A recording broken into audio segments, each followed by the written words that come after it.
오늘 0시 기준 코로나19 신규 확진자 수 300명대로 내려왔습니다. 54일 만인데 검사 건수가 줄어든 탓도 있지만 지난주 월요일과 비교해도 많이 줄기는 했습니다.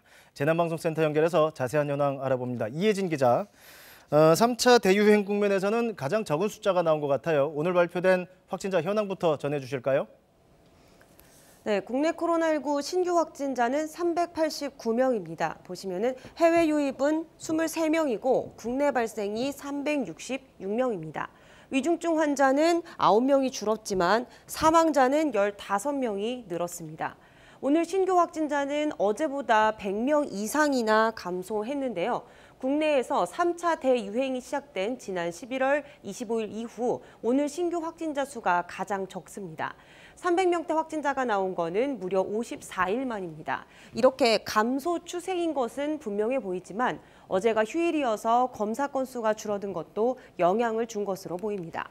국내 발생 확진자를 지역별로 보면요. 서울이 128명으로 가장 많고 그다음이 경기가 103명입니다.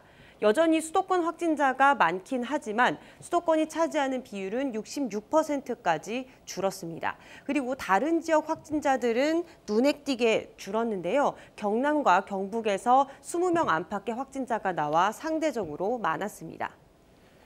자, 확산세가 수그러드는 거는 그나마 다행인데 이 사망자 수가 계속 두 자릿수예요. 어떻습니까?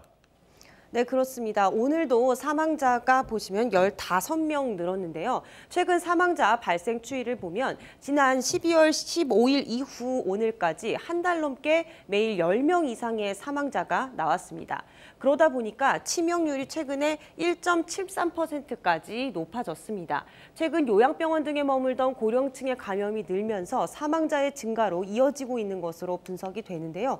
사망자를 연령별로 보면요. 60대 이상이 전체의 95%를 넘습니다. 그리고 특히 보시면은 80대 이상이 전체 사망자의 절반 이상이죠.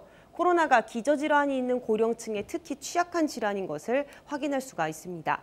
오늘부터 바뀐 사회적 거리 두기가 적용이 됩니다. 이달 말까지인데요. 수도권은 계속 2.5단계이지만 카페, 헬스장, 학원 등 일부 업종에 대한 제재가 완화됩니다. 다만 5인 이상 집합 금지는 그대로 유지됩니다.